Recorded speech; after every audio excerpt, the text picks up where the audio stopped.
Gadis ini ingin memakai baju perempuan, tapi dia ditampar ibunya. Ibunya memperingatkan gadis itu, "Anda seorang pria, bukan seorang gadis."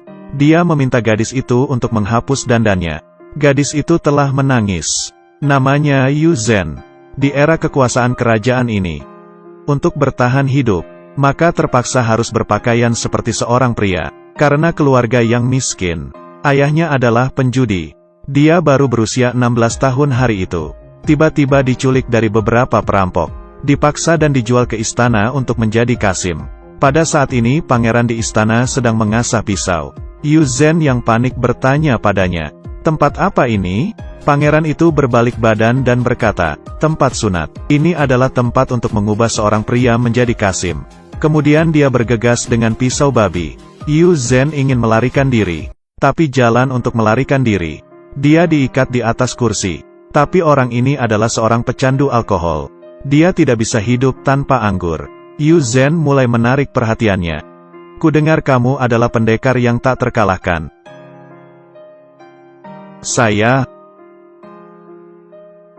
Saya masih memiliki burung." Tak lama kemudian pangeran itu mabuk. Dia mengeluarkan pisaunya lagi. Sekali potong, hanya terdengar suara teriakan dari dalam kamar. Keesokan harinya pangeran melihat darah di dalam kamar. Dia membuka selimut dan bertanya kondisinya. Pangeran adalah hantu sungguhan. Ketika pangeran pergi, dia membuka selimut lagi. Ternyata dirinya yang mabuk kemarin hanya melukai pahanya. Yu Zhen tertidur hingga jam 6 pagi.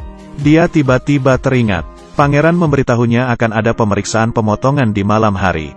Jadi dia segera berkemas dan ingin melarikan diri dari istana di malam hari. Namun dia tersesat di dalam hutan. Kemudian ia menabrak Si Zi. Tatapannya seperti bertemu dengan musuh.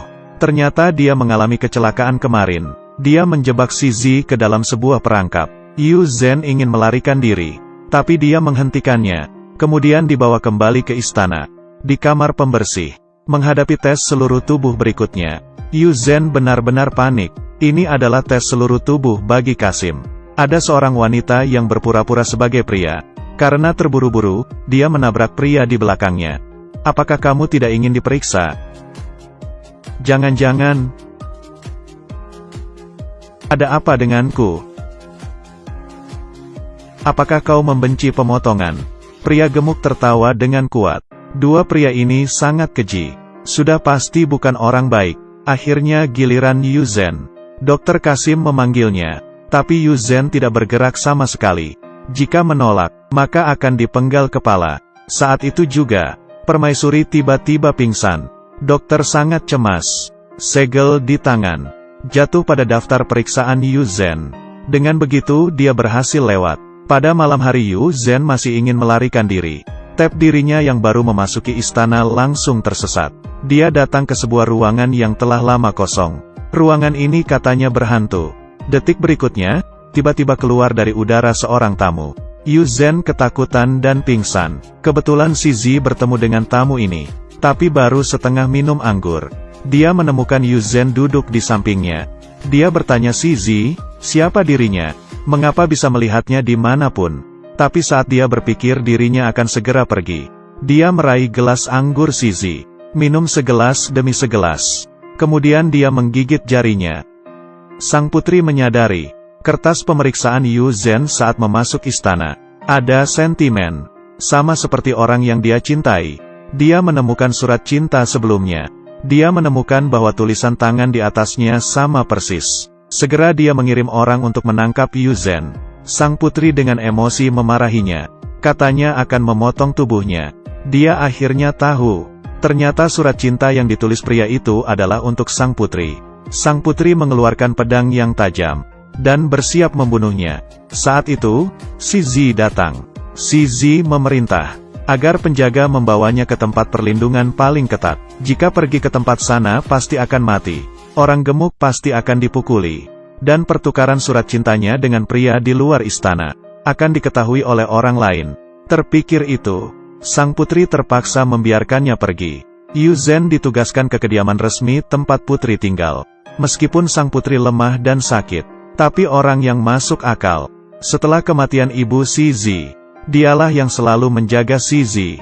Jadi Shizi menganggapnya seperti ibu sendiri. Yu Zhen menemukan bahwa Shizi selalu melakukan gerakan yang aneh di berbagai tempat yang berbeda, sehingga dia sengaja menanyakan identitasnya. Pada saat ini, Shizi melihat bunga di kepala Yu Zhen. Pada saat itu, dia merasa Yu Zhen seperti seorang gadis. Tapi dia hanya berpura-pura untuk mengambil bunganya, lalu meninggalkannya. Kaisar yang merupakan ayah Shizi tidak pernah mengunjungi sang putri. Jadi ada kesesingan yang dalam antara anak dan ayah. Saya demi menjadi raja kehilangan kuil tengah. Guru saya, teman saya, mati karena saya. Saya tidak mau kehilangan kamu. Tapi aku tidak bisa berbuat apapun. Ini adalah satu-satunya cara benar untuk menjadi kaisar. Akan kehilangan sesuatu. Para menteri di bawah kaisar sangat banyak, tapi mereka tidak ada cara lain. Hari itu kaisar sangat marah. Siapa yang ingin menduduki kursi ini? Bisa datang sendiri. Kemudian dia memanggil Shizi. Sebenarnya ini adalah rencana kaisar. Shizi juga tidak memikirkannya, tapi semua menteri sangat menentang. Akhirnya kaisar memutuskan untuk mengumumkan penerimaan kekuasaan oleh Shizi. Pada saat perjamuan para pejabat. Dalam perjamuan pejabat, Yu Zhen menemukan bahwa penari hilang. Kasim dan Yu Zhen sangat cemas. Jika ada masalah pada perjamuan ini, maka itu adalah hukuman berat. Yu Zhen yang tak berdaya terpaksa mengenakan pakaian wanita dan menari di perjamuan para pejabat. Di atas panggung, Yu Zhen menari dengan cantik. Tubuhnya yang lemah lembut, dalam sekejap membuat semua orang terkejut. Kerumunan orang di bawah panggung terus berteriak. Shizi di atas panggung juga tertegun. Bagaimana mungkin ada wanita cantik ini di dunia ini? Orang ini kelihatan sangat akrab, tapi dia tidak tahu siapa. Hal ini membuat dia teringat dengan ibunya.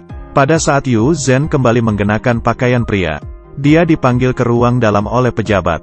Ternyata dia telah menemukan bahwa Yu Zhen adalah seorang wanita. Pria gemuk ini tersenyum dengan aneh.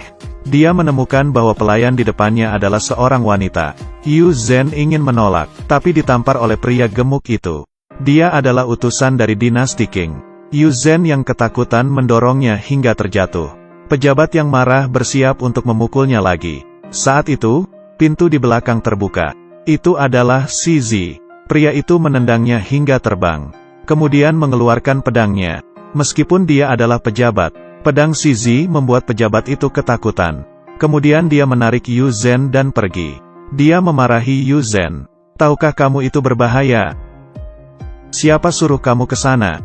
Dia adalah pejabat utusan dinasti Qing. Dia suruh saya pergi dan saya tidak berani menolak. Tapi pria gemuk ini bukanlah orang biasa. Sebagian besar menteri tidak berani berselisih dengannya. Saat itu kabar tentang Shizi yang melawan pejabat terdengar oleh kaisar. Kaisar segera mengirim tentaranya untuk menangkap Yu Zhen. Shizi ingin menggunakan kekuatan.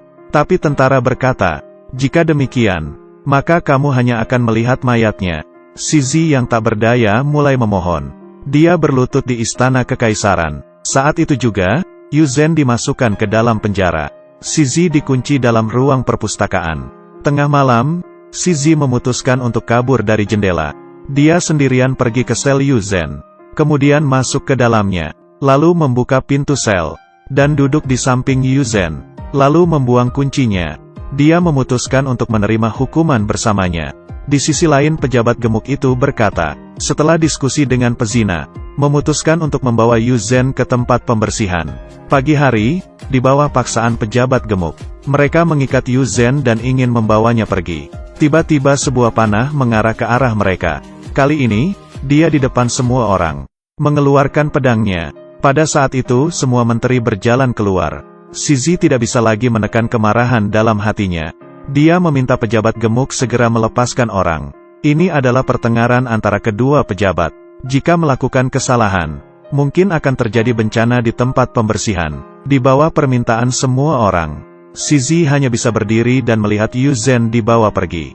Tidak lama kemudian, dua orang tiba-tiba datang ke depan. Shizi dan penjaga pribadinya.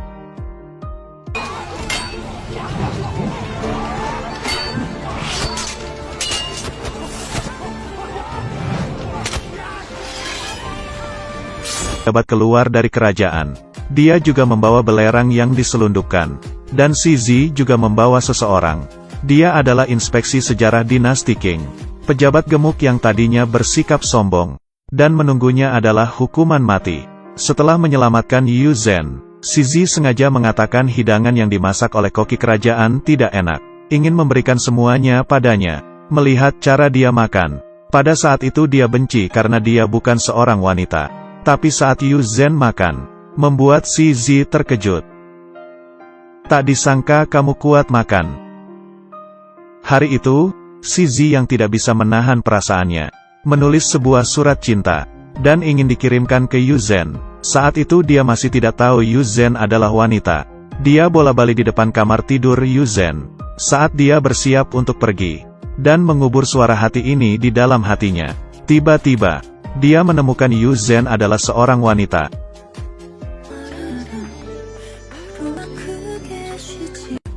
Dia tiba-tiba teringat wanita di perjamuan itu. Ternyata dia adalah Yu Zhen. Ini adalah drama Korea, Love in the Moonlight. Terima kasih sudah menonton. Jangan lupa di like dan share. Sampai ketemu lagi di film berikutnya.